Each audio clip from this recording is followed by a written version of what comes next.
Hi, welcome to episode 2 of timeNough prototype testing, called the 12-member team. In this second video in a series of 14, you'll learn how the 12 characters prepared for the experiment will help to provide a better understanding of this B2B project and product. timeNough employees don't exist in the real world. They are personas, part of an imagined scenario. People that could be your colleagues or you. We intend to provide at the end 12 custom demo interfaces, each of which will highlight a particular feature of our software MVP.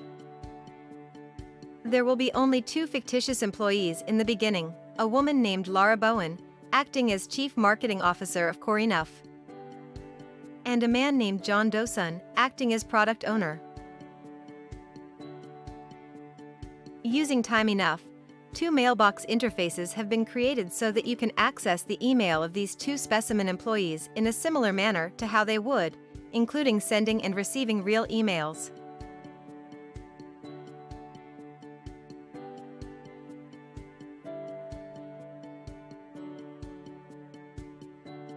This experiment aims to test something related to mailbox that acts as the main interface, so you don't have to log into another dashboard to make use of it.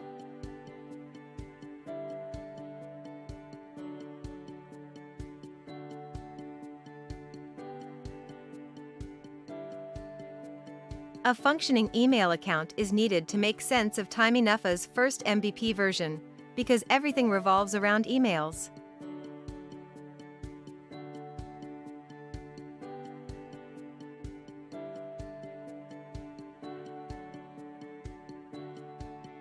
To test staying in your own mailbox interface, it is recommended to use your own email address by following what is known as a whitelisting process.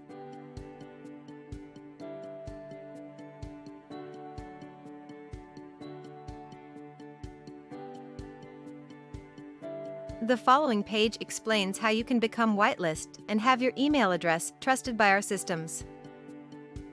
Thank you for watching the episode 2 of our MVP testing. Please hit the subscribe button if you're interested in seeing more videos about timeNough. In the next episode, we'll take a look at what inspired the prototype, now in experimentation: email subaddressing.